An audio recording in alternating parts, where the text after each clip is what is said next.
नीरज चोपड़ा ने अब चंद्रयान 3 के सफल लैंडिंग के बाद ये साबित कर दिया है कि भारत का वाकई में स्वर्णिम समय शुरू हो गया है, क्योंकि जिस वक्त पूरा देश सो रहा था उस समय भारत का गोल्डन बॉय नीरज चोपड़ा देश के लिए गोल्ड मेडल जीत रहा था। वर्ल्ड एथलेटिक्स चैंपियनशिप के इवेंट में 40 सालों में पहली बार किसी भारतीय खिलाड़ी ने गोल्ड मेडल जीता है। गले में गोल्ड मेडल, हाथों में तिरंगा और आंखों में आत्मविश्वास लेकर चलने वाले नीरज चोपड़ा ने हंगरी के बुडापेस्ट में हो रही वर्ल्ड एथलेटिक्स चैंपियनशिप में दूसरे थ्रो में ही 88.17 मीटर भाला फेंककर गोल्ड मेडल अपने नाम कर लिया। और इसी के साथ ही नीरज चोपड़ा एक साथ ओलंपिक और वर्ल्ड चैंपियनशिप दोनों का गोल्ड मेडल जीतने वाले पहले भारतीय खिलाड़ी बन गए। यही नहीं, कुछ दिनों पहले ही उन्होंने 88.77 मीटर भाला फेंककर अगले साल होने वाले पेरिस ओलंपिक के लिए भी क्वालिफाई कर लिया था। गाइस, पूरे इंडिया की तरफ से हम नीरज चोपड़ा को उनकी अचीवमेंट के लिए बहुत बहुत बधाइयां देते हैं। कमेंट सेक्शन में आप भी लिखना मत भूलिएगा। हमारे भारत के लिए गोल्ड मेडल जीत के नीरज चोपड़ा ने सबका दिल तो जीत ही लिया है, लेकिन इसके साथ ही मेडल जीतने के बाद नीरज ने पाकिस्तानी खिलाड़ी के साथ कुछ ऐसा किया जिसे देखकर लोग उनकी और भी ज्यादा तारीफ कर रहे हैं। अब ऐसा क्या किया है नीरज चोपड़ा ने, चलिए जानते हैं। दरअसल मेडल जीतने के बाद जब सभी खिलाड़ियों का फोटो सेशन चल रहा था तब सभी खिलाड़ी अपने अपने झंडे लेकर फोटो खिंचवा रहे थे, लेकिन सिल्वर मेडल जीतने वाले पाकिस्तानी खिलाड़ी अरशद नदीम के पास पाकिस्तान का झंडा था ही नहीं, इसलिए वो साइड में खड़े हुए थे। ये देखकर नीरज ने नदीम को अपने पास बुलाया और उन दोनों ने भारत के तिरंगे के साथ फोटो खिंचवाई। यही नहीं, फोटो सेशन खत्म होने के बाद जब एक महिला ने नीरज से तिरंगे पर ऑटोग्राफ देने के लिए कहा तो नीरज ने कहा, मैं तिरंगे पर ऑटोग्राफ नहीं दे सकता, इतना बड़ा नहीं हूँ मैं। गाइस, नीरज के इन्हीं जेस्चर्स की वजह से उन्होंने भारतीयों का दिल जीत लिया है। आपको ये सुन के कैसा लगा कमेंट सेक्शन में जरूर लिखिएगा। भारत का एक ऐसा युवा खिलाड़ी जिसने मात्र 3 साल की उम्र में अपनी बहन से प्रभावित होकर चेस खेलना शुरू कर दिया था और आज सिर्फ 18 साल की उम्र में वो दुनिया के सामने देश का नेतृत्व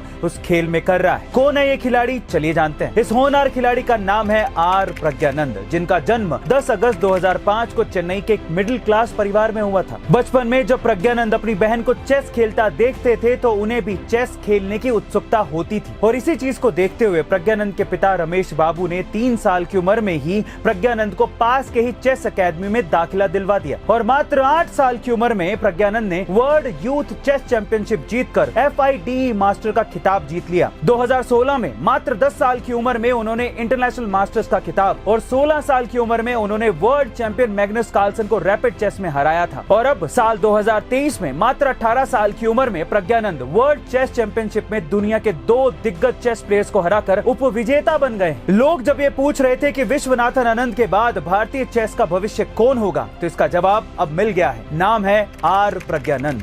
1983 के क्रिकेट वर्ल्ड कप की जब भी बात आती है तो लोग कपिल देव का ही नाम लेते हैं, पर भारतीय टीम में एक खिलाड़ी ऐसा भी था जो अगर परफॉर्म ना करता तो शायद वो वर्ल्ड कप इंडिया कभी नहीं जीत पाता। ये वो खिलाड़ी था जिसने 1983 के वर्ल्ड कप सेमीफाइनल और फाइनल में मैन ऑफ द मैच जीता था, लेकिन दुख की बात यह है कि बहुत ही कम लोग उस खिलाड़ी के बारे में जानते हैं। ये वो खिलाड़ी था जिसने साल 1983 के वर्ल्ड कप सेमीफाइनल में इंग्लैंड के खिलाफ 40 रन बनाए और 2 महत्वपूर्ण विकेट लेकर मैन ऑफ द मैच जीता और भारत को फाइनल तक पहुंचाया। यही नहीं, जब फाइनल मैच में कपिल देव ने विव रिचर्ड्स का कैच लेकर मैच का पासा पलटा था तब उसी मैच में इस खिलाड़ी ने 23 रन बनाए और 3 मुश्किल विकेट निकाले थे और मैन ऑफ द मैच अपने नाम कर लिया था। साथ ही पूरे वर्ल्ड कप टूर्नामेंट का मैन ऑफ द सीरीज का खिताब भी इस खिलाड़ी को दिया गया था। उस खिलाड़ी का नाम है मोहिंदर अमरनाथ, जिसे प्यार से लोग जिमी के नाम से पुकारते हैं। गाइस, कोई भी मैच अकेला एक खिलाड़ी नहीं जिता सकता, उसके लिए पूरी टीम के एफर्ट्स लगते हैं। इसलिए जिस तरह से हम कपिल देव का सम्मान करते हैं उसी तरह से हमें मोहिंदर अमरनाथ और बाकी खिलाड़ियों का भी सम्मान करना चाहिए।